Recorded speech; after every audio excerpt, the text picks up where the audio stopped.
बऱ्याच मुलींचं म्हणणं आहे की सासू कधी आईची जागा घेऊ शकत नाही आणि ही गोष्ट 100% खरी आहे. मग तिथे मी जरी असले तरीही.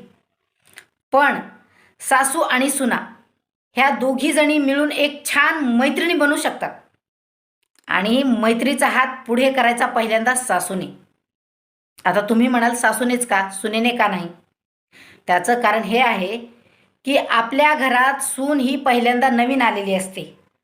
मग तिच्यासाठी हे घर नवीन, घरातली माणसं नवीन. तर पहिल्यापासून तिच्यावर कुठल्याही दबाव न टाकता, कुठलंही दडपण न आणता तिच्याशी छान मैत्रीचं नातं ठेवलं, मैत्रिणीसारखं समजावून सांगितलं, चुकलं तरी समजून घेतलं, तर ती नक्कीच तुमची खूप छान मैत्रीण बनू शकते. खरं सांगते तुम्हाला. तुम्ही मैत्रीण बनून बघा, खूप छान वाटेल. खरं सांगते मैत्रिणींनो. कमेंटमध्ये सांगा तुम्हाला काय वाटतं ते.